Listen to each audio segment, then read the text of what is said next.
And as the man was walking with Ma towards the shrine, Ma instructed him to hold on to her clothes so they would not get separated in the press of the crowd. In other words, Ma wore this dhoti, and so she was just kind of hanging on. He was kind of hanging on to Ma's cloth as they walked together in the crowd. So with the man holding on to the end of Ma's white clothes, they entered the temple, followed by a huge and jostling crowd. After Ma had performed the ceremony, the man, who was still tightly holding the end of Ma's dhoti, glanced backward at the huge mass of people jamming the hall and walkway of the temple, and wondered how Ma would make her way back out of the gate. At that moment, he felt a cool breeze blow through him, even moving his hair. This puzzled him, as the inside of the temple was closed and stuffy. He then looked down at his hands and found that he was no longer holding Ma's clothes, and she was nowhere to be seen. In the next moment, someone called out, "Look, Ma is back at the entrance to the walkway." He looked far down the lane towards the beginning of the crowd and saw Ma's radiant, white-robed figure standing calmly. He slowly made his way back through the crowd, and when finally standing in front of Ma, she simply looked at him and laughed merrily. So, this was told me, firsthand. Okay, this is another interesting thing I want to talk about now. I find a place.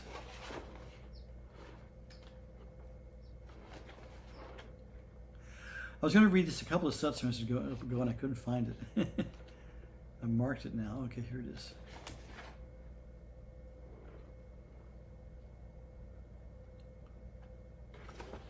Sorry, I know I marked this. Here it is.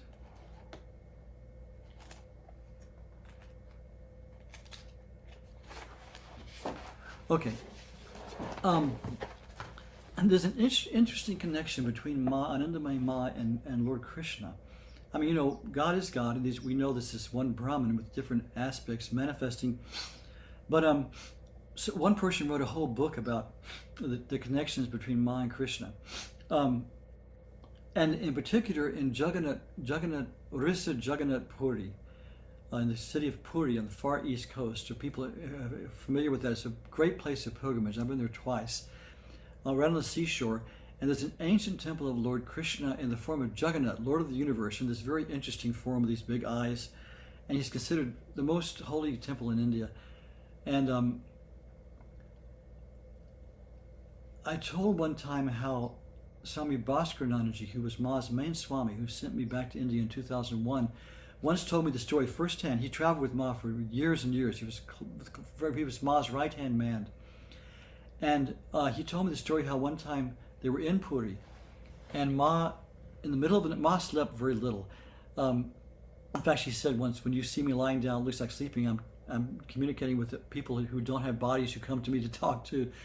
But he said one time in the middle of the night, he was sleeping, near Ma in this place, and Ma woke him up and said, "This is so interesting. Listen to this." See, Ma was like a child. She was so simple and guileless. She would sometimes just say these incredible things that happened. She said, "This body had been in the temple of Jagannath earlier for darshan, and just now I was standing, as this body was laying down, suddenly she was back in the temple, but the image was gone. There was no image there, and suddenly I was made to stay there, and a voice came, in Dhrapa Yuga I came as Krishna, in Satyamuga Yuga, and in Kali Yuga I'm here as Ma."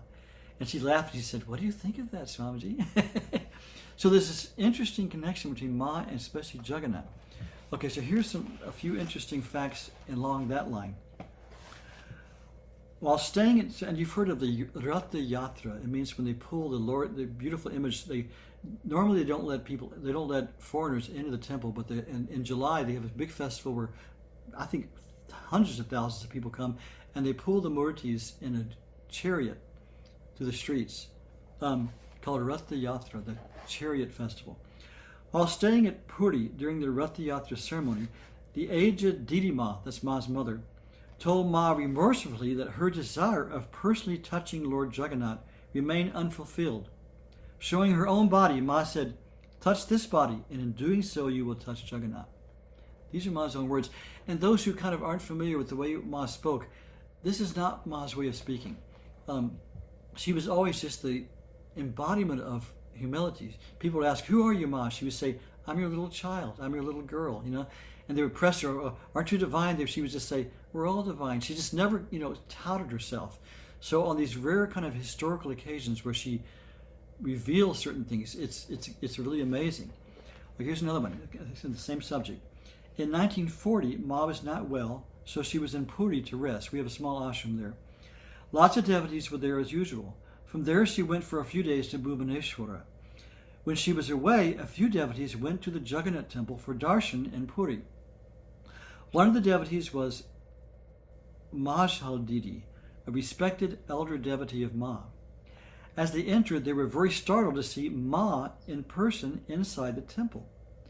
Majhal Didi was amazed when she was gazing on the murti in the temple to see Ma standing instead of Jagannath. So they went, and instead of seeing Jagannath, they see Ma standing there. Ma was radiantly smiling at her. She for a moment thought it was a trick of her eyes, but for a few minutes Ma was still there. She couldn't believe her eyes, so turned to other people looking and around and find them also staring and saying to each other, "Look, look, Ma is standing in the shrine." Now, we don't know if people who weren't Ma devotees saw this. They probably saw Jagannath, but they saw Ma. As Majhal Didi continued to gaze, she saw Ma's clothes change into a royal attire. Then Ma became the image of Kali Ma, and finally Ma merged into Jagannath, and then all of them saw only Jagannath. So I think that's really interesting. That, first they saw Ma, then they saw Kali, then they saw Jagannath. And once Bayaji, the early devotee of Ma, who we look upon as the kind of the proto-devotee, or the most perfect example of devotion, he asked Ma, "Tell me, Ma, you tell me, who are you? People see you as Kali, people see you as Krishna." And she laughed and she said, "What a childish question." She said, "People see me according to their samskara, that's their inner temperament and their inner experience." But she said, "I'm beyond all that and all that." So these are all true. At the same time, Ma was Ma. But this is an interesting connection between Jagannath and Ma. So there's more. Ma last came to Puri in 1979 at the time of the Ratha Yatra. All the pundits asked Ma to be the first to pull the Ratha, the chariot. And then the public festival would start with this act. Ma agreed. Ma was going on the Yatra with the devotees. They did not allow anyone to go near the Ratha, that's the chariot, but they took only Ma, and she was the first to pull the Ratha's rope. Then the Yatra began. Devotees were not allowed to go near, and they were unhappy. When they returned to the ashram with Ma, they said, "Ma, you pulled the Ratha, but we were sad that we couldn't." So Ma said, "Go to the market and buy 4 wheels and a rope." They got them. Ma then told them to put the wheels on her chair and tie the rope. Ma sat in the chair, and after that, they should pull her. So they pulled her around, and she said, "You pulled Jagannath." So it was playful and loving, but it's an amazing admission on Ma's part, a divine admission. There's more. Once Makhan Babu took this body, now I think this is Ma speaking. I think this is Ma's own words, because she's saying this body. Once Makhan Babu took this body to Jagannath Puri to see the Vigrahas, the murtis. As this body was approaching, breathing became faint and steps slowed down. Makhan Babu said, "Chalo Ma," that means let's go, Ma. But what was this body in fact seeing? The 3 murtis of Balarama, Subhadra, and Jagannath, that's Krishna with his brother and sister, that's who's in the temple, had taken one form, and around the neck were 3 beautiful garlands, not such as the ones you prepare here on earth, one below the other, and one large garland around all 3, touching the feet of the deity, and out of a small opening came a strong, powerful light. That's Ma's own experience, so that's interesting. One more thing. Sopori, whose Ajayba's father, had taken Ma to Bhubaneswar by car, just for a short trip. He was driving with Paramananda, that was Ma's main Swami, Didi, and Krishnananda Avadut. From there, they decided to go to the Jagannath temple in Puri. When they reached, Sopori decided to give a guided tour to them, so they entered the temple. But there was a huge crowd, and in that scuffle, Paramananda, Didi, and Avadut were separated from Ma and Sopori. Sopori could not find them, so he got very upset. Ma obviously knew this, and because his guiding tour wasn't happening, Ma took over and took him outside the temple and asked him to go behind the temple and do darshan of a very ancient Devi, Murti, Bimala Devi. So it says the famous Jagannath temple in Puri is also home to one of the most famous Shakti Peeths dedicated to Bimala Devi. It is said that Sita's navel fell in this place. The Shakti Peeths, that's a long story. pieces of sati fell in these different places, which are now PowerPoints for worshiping Divine Mother. So Ma said, go behind the temple and see. There was a very ancient Devi temple. Go for darshan. She became the guide because her child was upset. Both of them went behind, and as Soparji stood in front of the Devi to do pranam, what does he see? The Devi that was on the altar turned into Anandamayi Ma. Then in a little while he turned to see whether Ma was standing next to him. He saw Ma standing next to him, and on the altar was the Devi again. So he first saw Ma, then he looked, then he saw the Devi in the temple. Isn't that interesting? So it's just interesting that connection between Jagannath Puri and Ma. I mean, who could explain these things? Who could possibly understand this? But it's just something to take note of mentally, that there's some kind of connection between Jagannath and Ma. I can briefly tell you my experience at Jagannath Puri. They're very, very strict about not letting foreigners in because they say it defiles the temple, since we know we don't have a caste and all this. So they're the strictest in India, and the priests are known for being kind of rough and violent. So the first time I went, I was dressed, as a swami, and I put a turban on my head and a big cloth over myself and a big tilak, and I got into the middle of a whole crowd of Indians. So I figured they won't see me. I was surrounded by Indians, and I'm all covered up with this cloth, and I'm going in the temple, So the guards are like watching like hawks, and they saw me, and these two guards come from both sides and just grab me by the shoulders and pull me back. So I speak Hindi, so I started speaking to them in Hindi, which totally confused them. I said, "Main darshan karne ja raha hoon, kya baat hai?" So they took me to the office, and they started asking me all these questions about my lineage and all this thing. I kept answering them in Hindi. They were still not sure what to make of me. Finally, they asked me, "What's your father's name?" And I realized I can't lie and get in by a lie. So I told them my father's name, and they said, "No, you have to be born in India to live." So they kicked me out. But what's interesting is before I was going to make the attempt to get in, I bowed down. The temple is huge, and it's so holy. Really, you feel this amazing holiness just coming out the gate. So I bowed down and I said, "Please, may I have your darshan, Lord Jagannath, in some way?" And I felt the response. I felt like, yes, there was an approval. But then I got kicked out.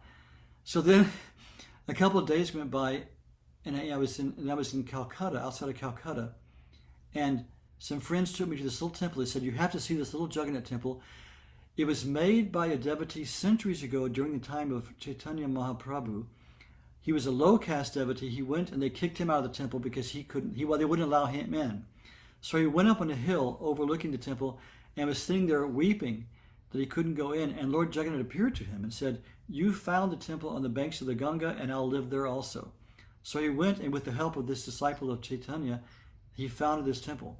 Beautiful temple, and the history was painted all around. So he went, and the temple was closed, but the priest came to us and said, 'Oh, I'll open it for you.' So he opened it up, and there was Lord Jagannath. And I felt the darshan. I felt, okay. He also gave me the darshan the second way, the same way he did to the other devotee also. The second time I went, I was speaking I was a part of a conference at this Hariharananda ashram outside of Jagannath, and there were many heads of ashrams there. And some of the sadhus invited me to go for darshan with them to the temple, and I told them, I said, "They won't let me in." They said, "Oh, you'll be with us. It's okay, So we went. So I was walking with a several group. I was walking with two swamis, the Swami Muktananda who runs Ananda Ashram, Papa Ramdas's ashram in Kerala, a world famous Swami, and the Swami of this Kriya Yoga ashram is the other side. So these very affluent swamis were on either side of me, So we're walking along, and we take our shoes off, and I think, okay, maybe we'll get there. So we got past the first gate, we got past the second gate, and suddenly all these pundits, all these priests came running out, screaming. They saying, "You cannot come in here." And they started beating, literally physically beating the Swami, saying, "You bring this Malacha in to pollute our temple." Kicked. So we retreated, and I apologized to them. I'm so sorry. And they just laughed and said, "Wow, I didn't know it would be so intense." And it said that at Ananda Ashram, Swami Muktananda still tells the story of going to Jagannath Puri with Mangalananda and getting beat up. So anyway, that's Jagannath Puri. Okay, so that's some stories in Ma's life. And so next time we do a little Kirtan because we're going to now read some from Pragya's book. So just to kind of break it up, let's do a Kirtan. And as we all know, Ma these days gives darshan through her photos. So let's look at some photos of Ma while we sing This I'm going to do a kirtan that says Jagadishwari Maheshwari Bhuvaneshwari Ma. Jagadishwari, the goddess of the universe. Maheshwari, the reflected feminine side of Shiva. Bhuvaneshwari, the world mother. Jai Ma. And we'll look at pictures of Ma. If I can get the slideshow to work.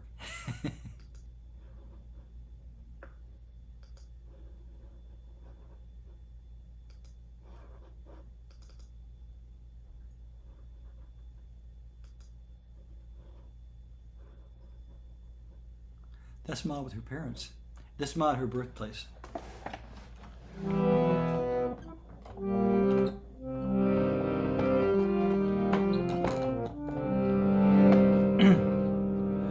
Sarvamangala Mangaye Shive Savarthi Sadhike Sharanye Trambake Gauri Narayani Namastude Jaya Ma Jaya Ma Jagadishwari Jaya Ma Jaya Ma Jaya Ma Jagadishwari Jaya Ma Jaya Ma Jaya Ma Jagadishwari Jaya Ma Jaya Ma Jaya Ma Jagadishwari Jaya Ma Jaya Ma Jaya Ma Jagadishwari Jaya Ma Jaya Ma Jaya Ma Jagadishwari Jaya Ma Jagadishwari Maheshwari Bhuvaneshwari Jaya Ma Jagadishwari Maheshwari Bhuvaneshwari Jaya Ma Jagadishwari Maheshwari Bhuvaneshwari Jaya Ma Jagadishwari Maheshwari Bhuvaneshwari Jaya Ma Jaya Ma Jaya Ma Jagadishwari Jaya Ma Jaya Ma Jaya Ma Jagadishwari Jaya Ma Jaya Ma Jaya Ma Jagadishwari Jaya Ma Jaya Ma Jaya Ma Jagadishwari Jaya Ma Jagadishwari Maheshwari Bhuvaneshwari Jaya Ma Jagadishwari Maheshwari Bhuvaneshwari Jaya Ma Jaya Ma Jaya Ma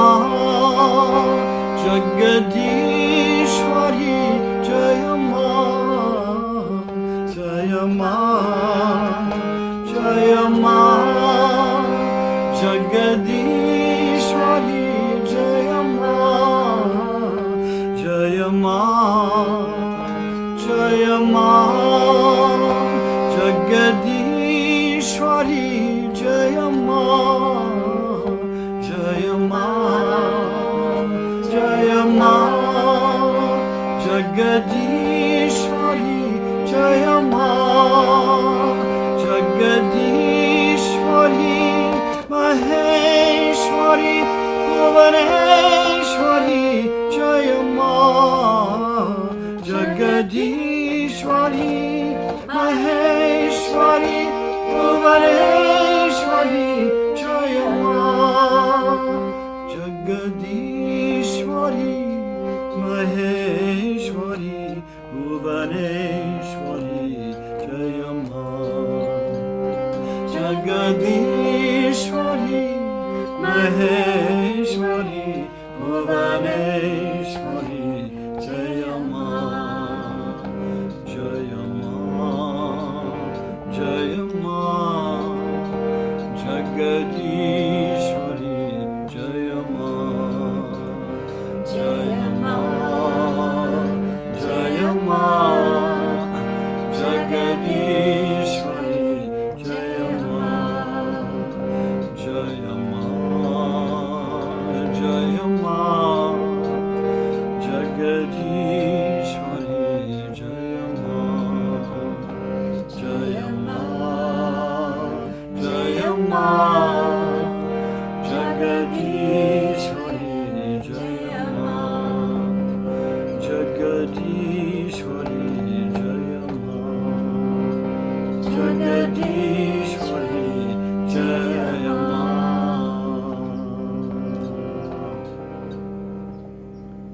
Ma.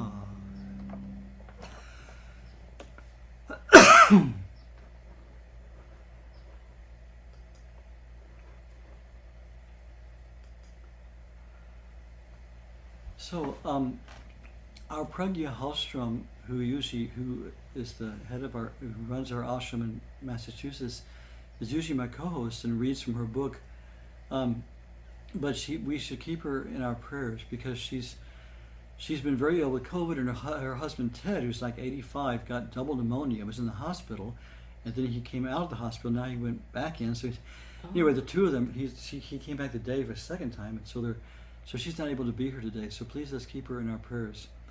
So we're going to ask Saraswati to read from Pragya's book. And Pragya, Saraswati, why don't you just briefly tell a little about the book, how it came to be, and then we'll have a nice reading, okay? So these are two books that Pragya edited. There were numerous tapes that were found at the Harvard School of Divinity that she stumbled across and was able to take the words of Ma from these cassette tapes and create these two volumes. It's Conversations with the Divine Mother, the Gospel of Sri Anandamayi Ma. I'm going to be reading from volume 2, and this reading comes from the Sanyam Saptaha in Kanpur, November 15th through the 16th in 1975. And this is tape number 63. Not only do we have the books and the words written out, but you can also go to the Harvard School of Divinity and hear her these tapes as well that can accompany the readings, which is quite nice because she laughs a lot, and even in this reading I think you'll hear that she's laughing. So, questioner, I have a lot of aham, I am, ego in me. I am in a lot of pain when it increases. Please save me from this aham. Please tell me in your sacred words how I can avoid this aham. Please at least tell me the way that it won't disturb me. Shri Ma, you have been listening to all these Mahatmas for such a long time. Everything is precisely designed for aham nivritti, the removal of aham. It is only he. These Mahatmas have been explaining in so many words just how to manifest him. Couldn't you follow what they said, Baba? And then Swami Nirmalananda says, I think he could not follow well. That is why he has asked this question. Shri Ma, aham means ahamkara, aham kriya, ego or the actions of the ego. It is the kriya, action, that gives pain, the I-ness that brings all kinds of miseries. If you ask this body, she will give you only one straight answer. Follow the instructions of your guru. Try to do as your guru says. Follow the injunctions of the scriptures. Listen to the sermons from the great ones. Try to bring all these good things into practice. Engage this I in Bhagavad Bhajanan, singing the praises of God. Make a vow. I will try to sing the songs of God. It is very difficult to obtain this human birth. You have received this human birth after going through so many cycles of birth and death. How many ages have we wasted due to this durbudi, durgati, durbuddha, ignorance, fall from grace, and wrong understanding? Therefore, that tat, ultimate reality, should manifest now. If that tat is not manifested, this aham is not removed. This coming and going, death and rebirth, is related only to aham kriya, the actions of the ego. That is why this body always says, widen this aham, I am, or ego. Go beyond. This body is mine. This house is mine. Go on widening and stretching your aham so much that it mixes with God. You start to widen it with the least difficult sankalpa or intention, saying, I will sing his songs and praises all the time. I will remember him every moment. Starting at that point, if you keep widening your aham, one day you will see that the very aham that was disturbing you and bringing you so much misery will remove your pain and worries and open the way for you to achieve that parama sukha, supreme bliss. Follow the instructions given by your guru and adopt the method given by him. Today, please give this body the bhiksha, alms, of carrying out what this body said to you. Question. Ma, so many people come to you. They worship you as God and perform arati to you, waving of the lights to God. You are so famous in this world. Will you please tell me how you feel about this? Everyone laughs. Shri Ma, here's the thing. If it were this body that they worship, this body would have felt the same as you feel. An uproar of laughter. They all love God. They come for him, Baba. Is this true or not? They are not doing it, worship and the ceremony of the waving of the lights, to this body. They are doing it to God. This body is also sitting and saying, oh, this is all done to God. Therefore, listen. Everyone should perform these things only for God. There is no question of feeling or not feeling. They give honor to God and not to this body. So you can take it that way. And everyone should honor him and love him. Everyone should do the kriya, action that takes him to the state of kriyatita, beyond action, God, that manifests God to him. You had this question, and you have asked it correctly. God has come to you in the form of this question. You asked, how do you feel about all this? What a funny question. Ma laughs heartily. Even after listening to so many good sermons from great Mahatmas, if you still have this question coming to your mind, this body must say that it is God in you who wants to know about this body through this question. It is not you, but God who wants to get the answer from this body. Ma laughs, and all join in. This body is speaking to the one who has asked, God, is it okay? You alone are. Jai Ma. Jai Ma. So what's your take on this, Saraswati? Well, it's so interesting because the first reading you talked about this, that we have this link to Ma, that she is calling us to her.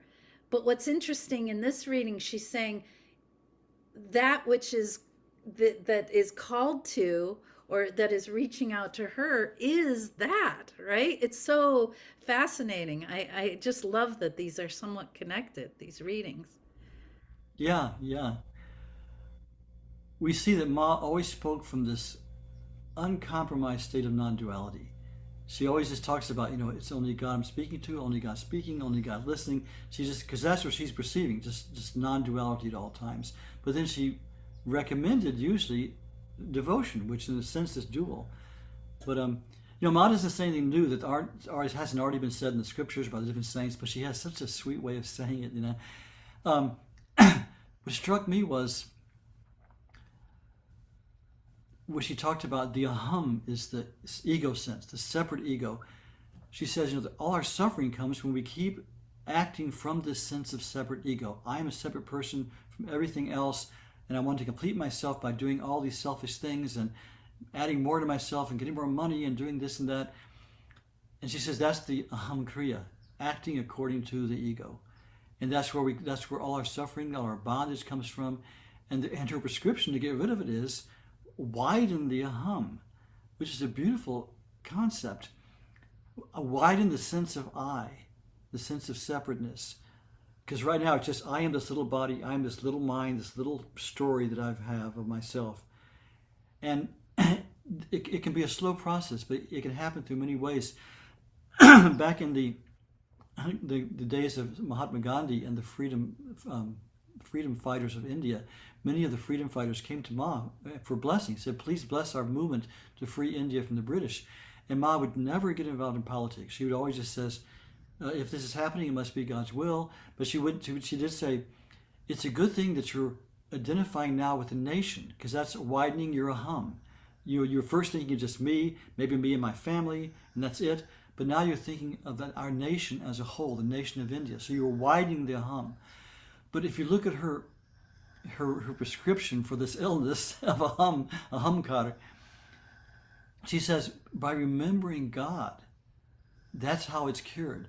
We widen, if we're always just thinking little me, little me, little me, but if we start remembering God in any way we can, and for us, we think of Ma, but if whatever our ishta, whether it's Krishna or Ram or Jesus or Allah or anything, remembering God, that's how she says to do it. She said, Bhagavan Bhajan, remembering God. That's how this sense of I is slowly erased, where God, this is the whole science of Bhakti Yoga. It's first of all just letting a little bit of light in that there is a God, other than just little me, There's some sense of something beyond myself. And then when we relate to God more and more, and God becomes more real to us through forming this relationship we talked about earlier, then the sense of I becomes less, the sense of God becomes more real, and it goes like that. It's like a tandem, where eventually God becomes so real, this little sense of small self just disappears, and we realize we're already one with that God. And that's the culmination of Bhakti Yoga. So Ma says, try to remember God all the time. And that's what widens our sense of self, widens ourself out of these egoic actions. And like even in the Christian concept, they had Jesus gave the Lord's Prayer. He says, thy will be done on earth as it is in heaven. That we, like the heavenly worlds, they all live in dharma and live in the will of God. And in this world where we feel so separate, this coarse physical world, we feel so separate. But we can try to do the will of God by remembering God and studying the scriptures. And Ma give the whole prescription: live according to the scriptures, live according to what your teacher tells you, do what these Mahatmas say, and remember God. And that solves the problem over an extended period of a slow illumination. So yeah, that's a wonderful reading. Anybody, I'd like to open the floor. Anybody have any other thoughts about this reading? Any concept, any ideas, or an inspiration from this? Ma's prescription to get rid of egoism. Yeah, Julia, Shama. I have an image of Jagannath because I lived there for many years. And I actually went to 3 Rath Yatras. This is a while ago. Ah, yes, beautiful. Wait, keep showing it. Okay.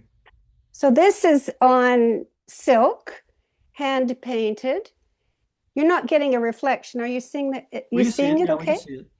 Yeah. So the black face is Jagannath, and in the middle is Subhadra, the sister. And at the end, with the white face, is Balabhadra. And there are 3 chariots during Rath Yatra. And they go from Jagannath Mundir to their auntie's temple. And they stay at auntie's temple for 3 days, and then they come back. And when, for me, I received darshan through the Mahaprasad. Mahaprasad is directly from the temple. There are thousands of cooks in that temple because there's so much Mahaprasad going out. And by eating this to the Brahmins, a Brahmin can eat from the same bowl as a Shudra. And because Westerners are not in the caste system, we're considered casteless. So a Brahmin would never eat with us. But with the Mahaprasad, that's possible to share the food. Interesting, yeah.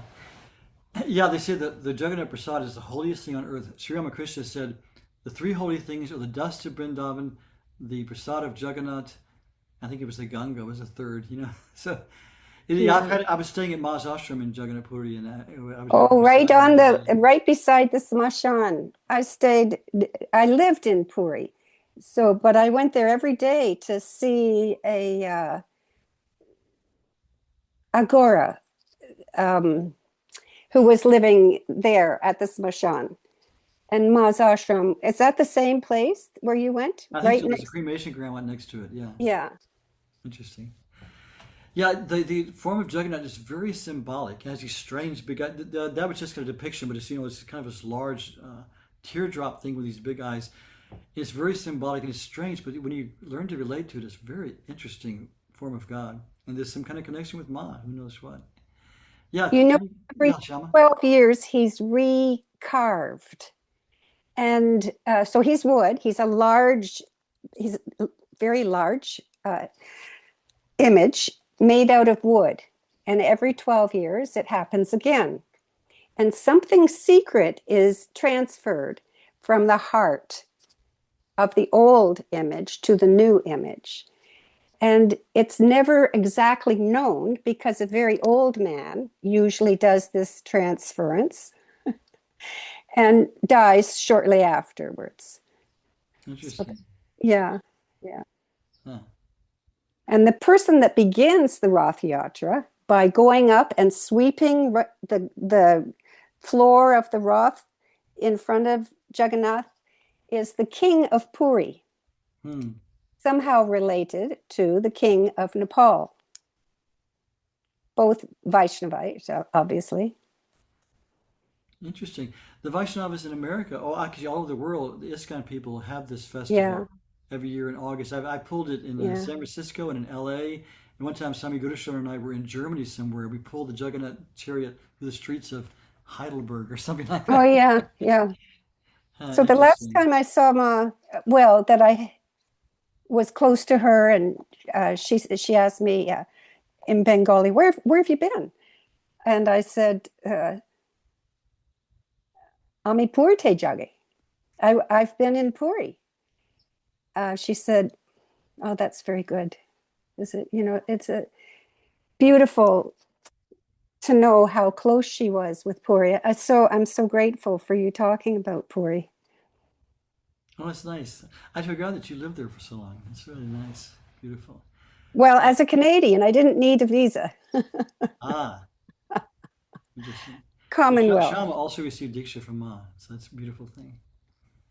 So nice. Yeah. Anybody else have any thoughts? Well, let's just open it up. I saw Randy. Randy, you had your hand what do you have up. to share?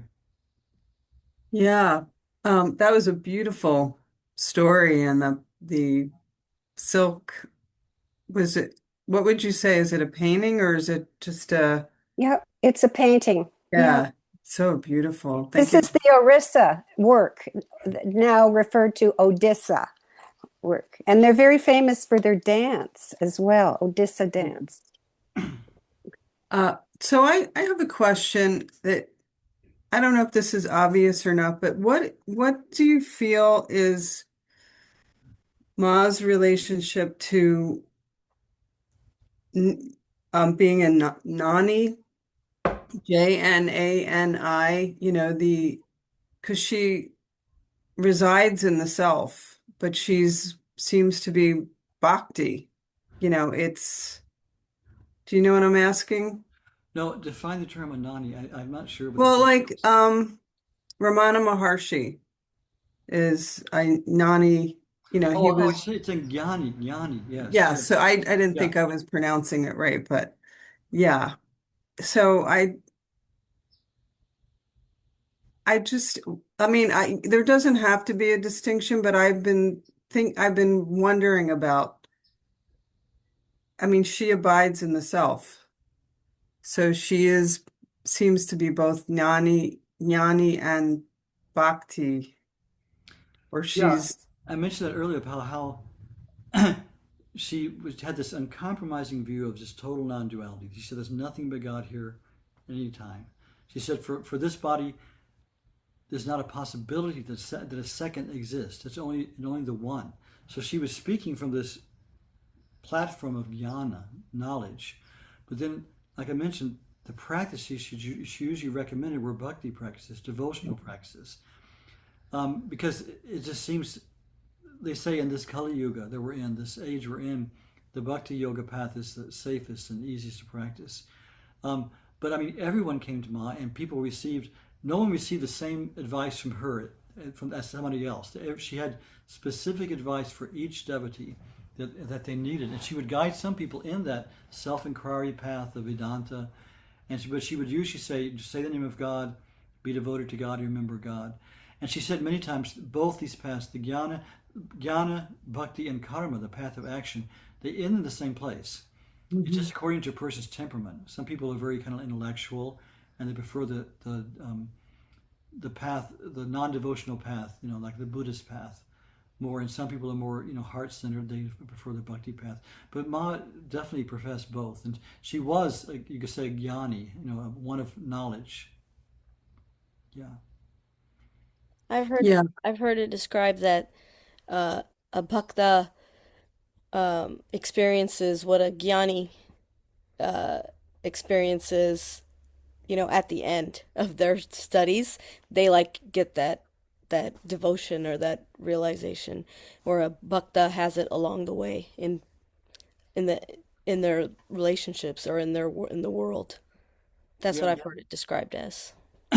Our the Ma devotee, the saint who ran Ma's ashram where I lived in India for 12 years, was Swami Kedarnath, and he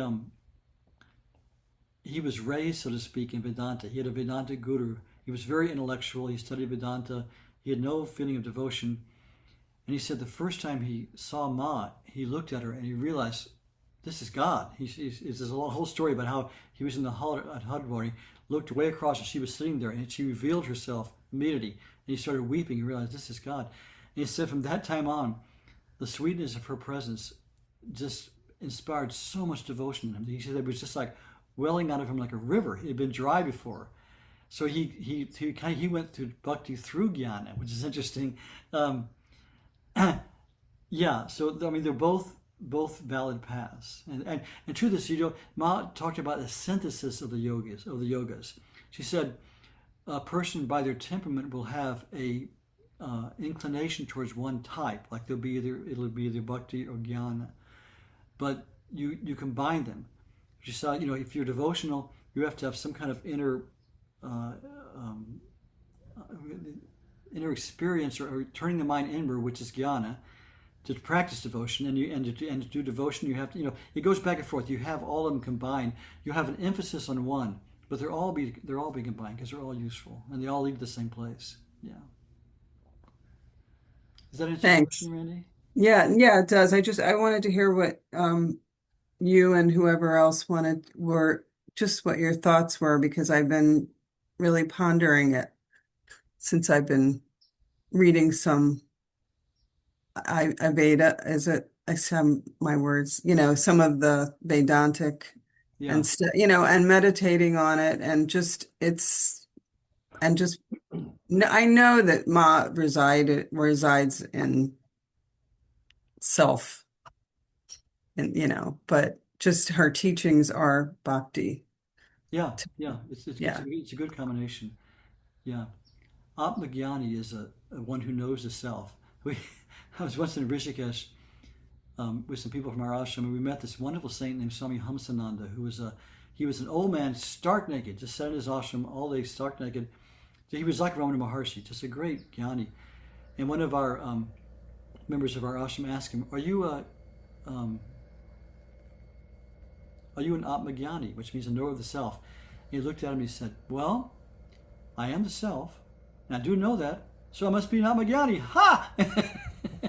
It was so funny. And he was too, yeah. Yeah, anybody want to share anything at all? Michael has his hands keeping up. on subject of Ma. Who? Michael. Michael, please.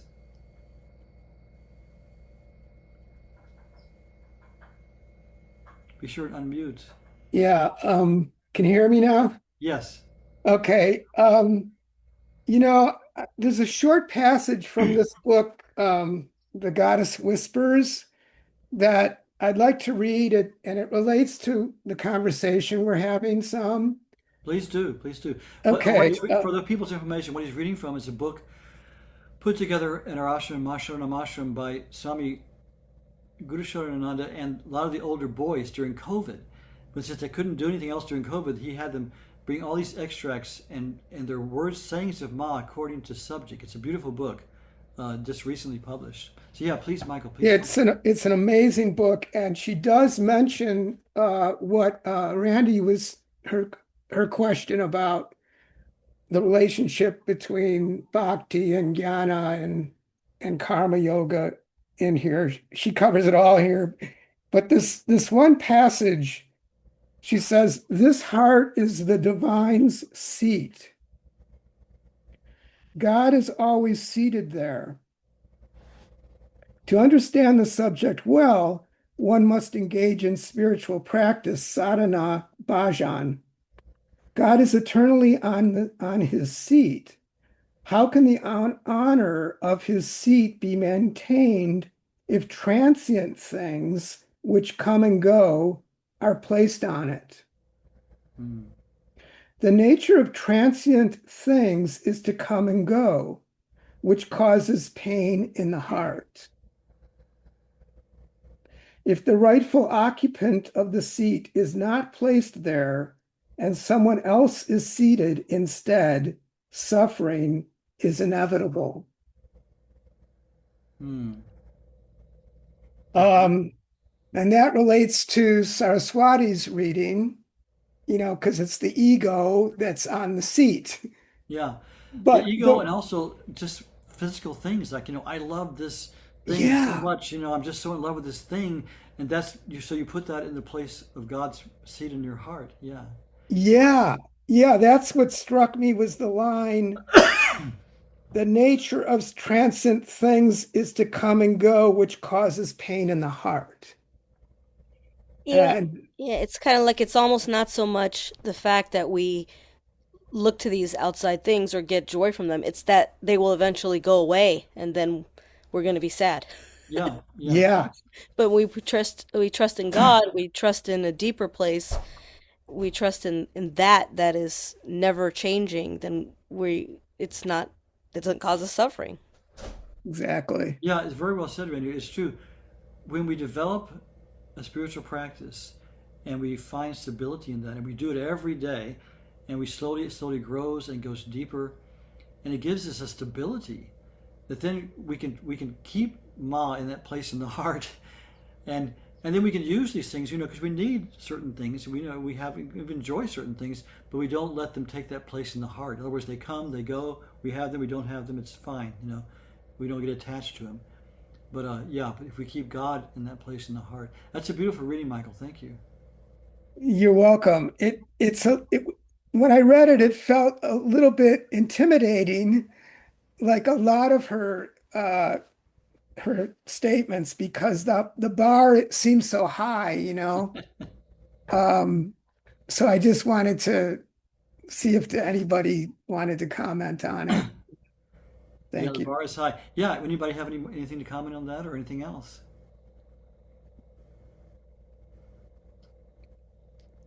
I just wanted to add too, when you read that, to me it wasn't so much the things that come and go, but really the more subtle the thoughts, right? The anxieties, right? When we're caught in thoughts and anxiety, how can we be connected to God, right? Like it's that yoga's chitta vritti nirodha, right? It's that um, being able to be the pure bhakta is is is um, is necessary, right? You need that yana, that getting out of the anxieties of analysis. That's the comings and the goings, those subtle thoughts, to be Yeah. able to really have that pure bhakta. Go Yeah. ahead, Mangalananda And ji. eventually, I mean, any yoga, whether it's bhakti or dhyan or karma yoga or laya yoga, it comes down to the fact we have to learn to sit, calm the mind and the breath, and learn to concentrate. That's why we do meditation we do japa meditation on the mantra. We just keep repeating the mantra with the breath. Slowly, when the mind goes away, we bring it back. The mind goes away, we bring it back. And any yoga takes that. We have to learn concentration of mind to worship, to praise, to serve, to know. They all require that concentration of mind. So all yogas eventually lead to that concentration. Like Patanjali outlined the path, the steps of spiritual life. So first you have dharana, dhyana, samadhi. So you have to learn to withdraw the mind from external things, concentrate it on an object of worship, object of concentration, and then become more and more engrossed in it. So all the yogas have that in common. And believe me, and that's a high bar too. It's not easy to do. None of this is easy. It can be blissful, but it's also difficult. And it requires a lot of concentration and a lot of dedication. Somebody asked what the name of the book. When you just hold it up, Michael, it's called A Goddess Whispers, right? Well, I think she was talking about another book, right? I think This is the listen, Goddess Whispers. Swami Nityananda's book, In Love with the Divine Mother. I think yeah, yeah. That's available on Amazon. It's kind of expensive, but it's a big kind of glossy photo book. Lots of pictures of mine, lots of interesting stories. It's nice. This is very nice. This the Goddess Whispers is compiled by Swami Guru Sharananda, who runs our ashram in India. Who I'll see in a few days. I'm leaving tomorrow for India. So I think the only way you can get this book is through Ramani. yeah, Ramani now has supply. Yeah.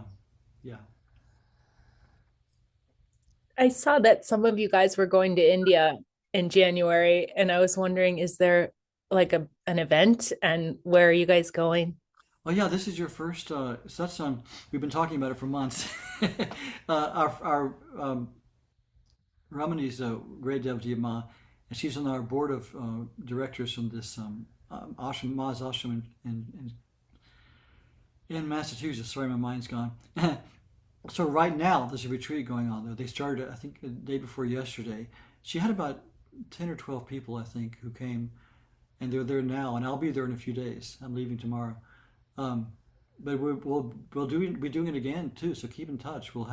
We've had some online retreats and Zoom retreats with Swami Guru Sharananda, and now we're doing some in person too. So stay tuned for more events. And in November we'll be having an in-person Samin Sapta, in-person Matri Satsang in Virginia, in Yogaville. So we'll talk about all that.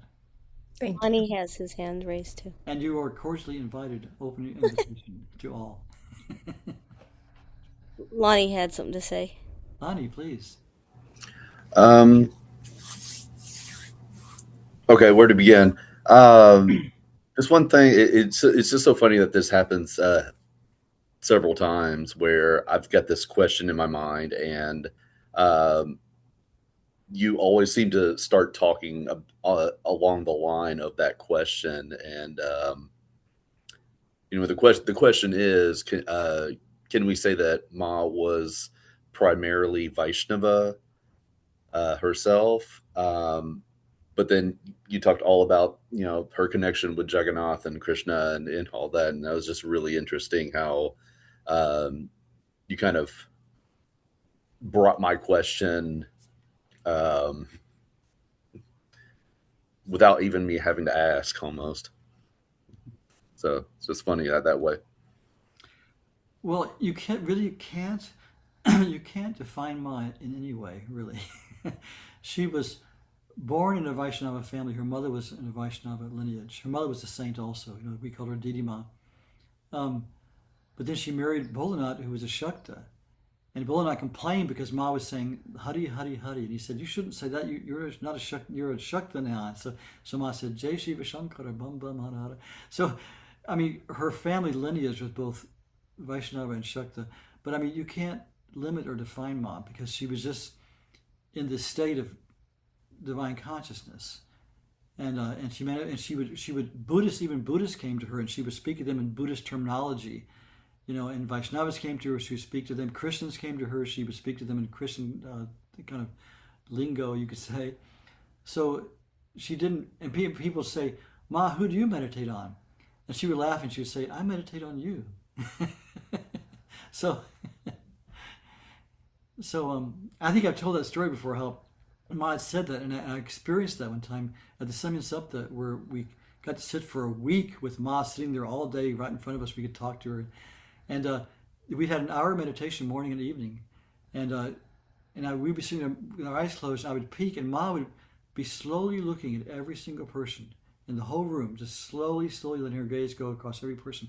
And so I noticed it one time I was sitting there, and I realized she was almost going to look at me. So I kept my eyes closed. I was meditating, and suddenly my consciousness just went whoosh. I mean, just open like I'd never experienced before. I knew Ma's looking at me, and then whoo, back down to so-called normal. And I realized her gaze had gone past me. So once she meditated on us. But you can't define Ma as a Vaishnava or a Shakta or even a Hindu. She said, "I'm also a Muslim. I'm also a Christian." Once a Christian asked her about Christ, and she was very quiet for a while, and she said, "Everything is in Christ." And she said, "Ma is in Christ." It was interesting. The years I was in India, Ma kept introducing me to her devotees. No matter where I'd go, I find somewhere around the woodwork was a devotee of Ma. And I was one time in Rishikesh, and I walked by a Catholic church on a Sunday morning, and I thought, let's go to Mass. This would be a nice way to go. So I went to Mass, and there were some Indian nuns there, and they were, singing the liturgy and everything. And afterwards, I was staying there, and they invited me to lunch at their convent.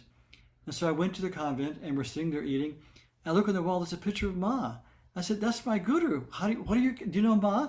They said, "Oh, we love Ma." They said, "She came here twice and once at their convent in Mumbai." And she told them, she said, "When I was a young girl, I used to go to the missionaries' tents and listen to them sing their hymns. And one time I had a vision of Jesus, and he told me part of about something. And just now in your chapel, Jesus appeared again and told me the other half." So these Catholic nuns loved Ma. I mean, we even away with the Himalayas. I'd go into caves, and the Baba would be there, and they'd say, "Oh, Ma, I know Ma. I had Ma darshan many times." So I met so many wonderful people who love Ma. It's really beautiful to see. Any other questions or anything? I think we got some time. There's somebody in the chat here I'm going to read. Let's see here. This is from Nora. After a year and a half, hour and a half, I need to leave now. How long's the satsang? We usually go till about 3, but anytime you have to leave, it's fine. Thank you for coming, Nora. It was nice to see you. I didn't know how long this one, and there is something I have to do now. But I first met, or I didn't know, but the year of 1979-80, I was living in India with Swami Muktananda, and many people were going to see Anandamayi Ma, and I was so drawn because we had CDs of her chanting, and realizing that it's the impulse that puts you out there, right? Yeah. And she's so evidently out there. And just like even reading your book last month, I felt that impulse. And if we can get back to just being the ocean and allowing grace to lead us.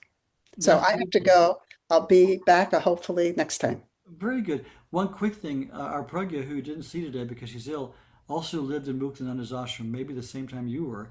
And she said that Baba Muktananda was always recommending people to go. Yes, a lot of us went to see her. That's how she first heard of her too. Did you go to see her though when she was? I didn't. Oh, okay. I was with my family and I But didn't the do fact that. that you had that desire, Ma fell Oh, through. absolutely. I have this German book of hers that's 1982, picture and sayings of Yeah, hers. Mati Darshan, yeah.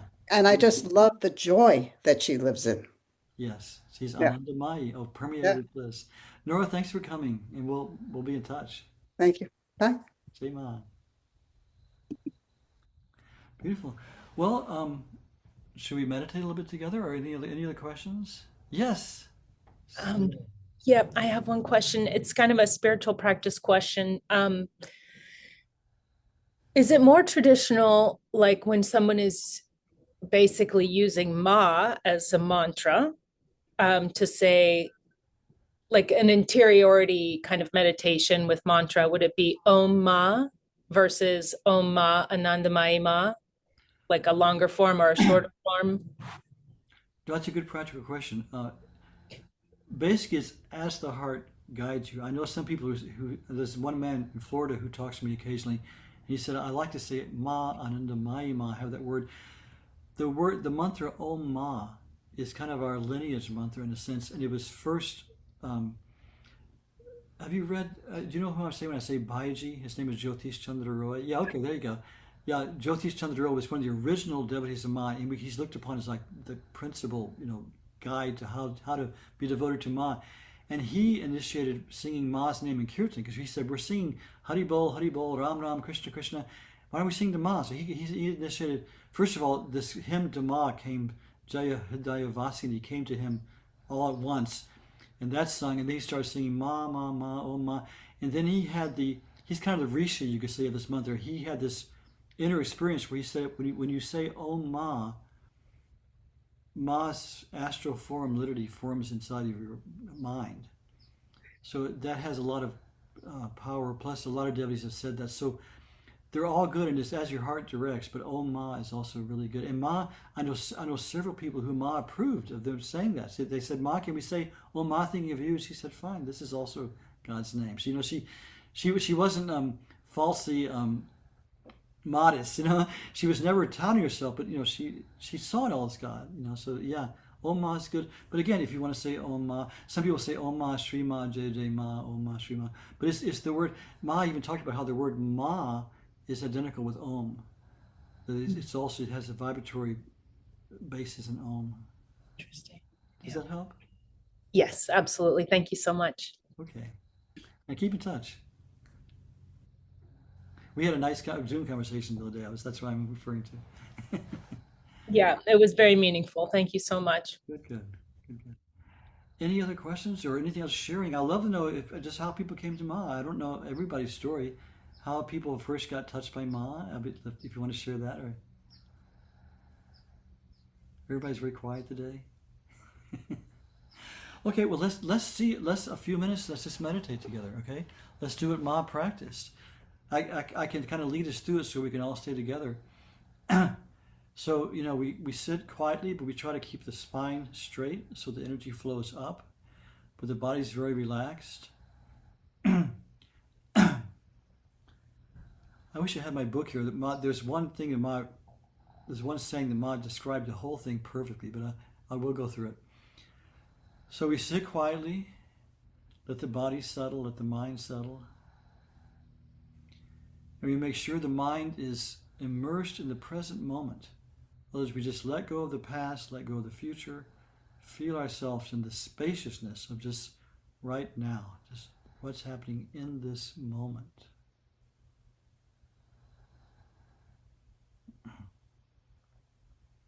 And then we feel the breath moving. And we don't control it, we just watch this movement, whether it's fast or slow. We just observe the whole breath, in and out, feeling its touch at the nose, at the nostrils. Just be aware of the whole breath going in and out in its own rhythm.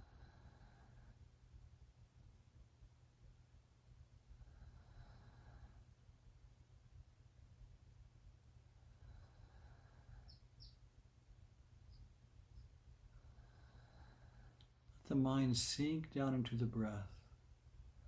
Be soothed by the breath.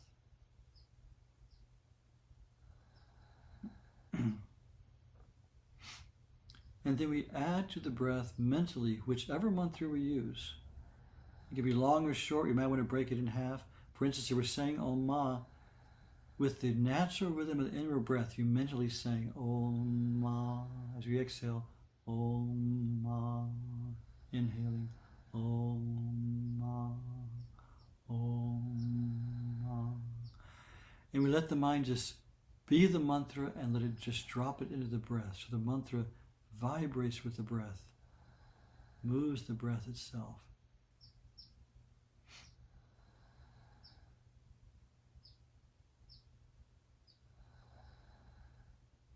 Let the mind, the breath, and the mantra become one movement.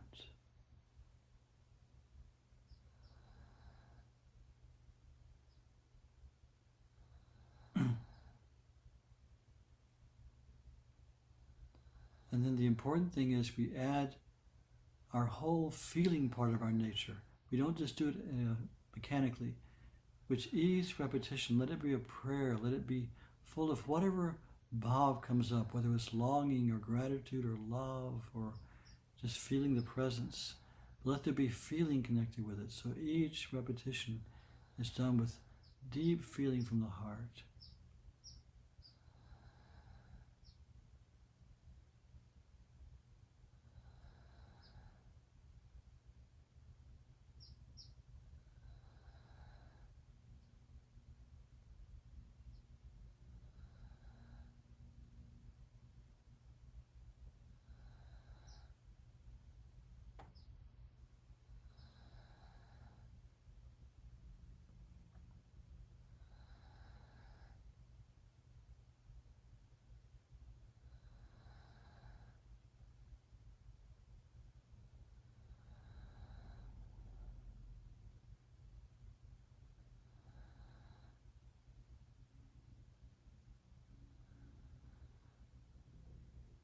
If the mind wanders, we simply bring it back into the moment, the breath, the mantra.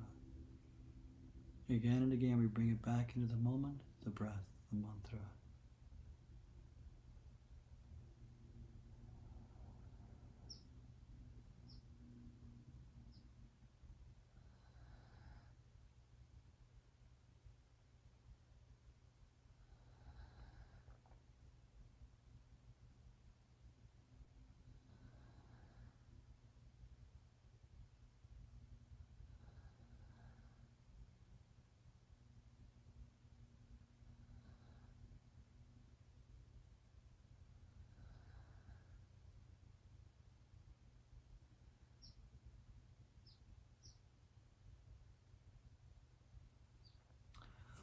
Om Bhavata Papranashanyai Ananda Ghanamurtaye Jnana Bhakti Pradayanyai Matastubhyam Namo Namaha.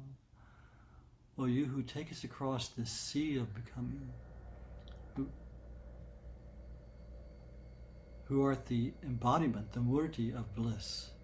You hold knowledge and devotion, jnana and bhakti, in your hand to give out to both. This mother we bow to. Matastubhyam Namo Namaha. Sri Sri Anandamayi Mata Ki Jai. So thank you all for joining us.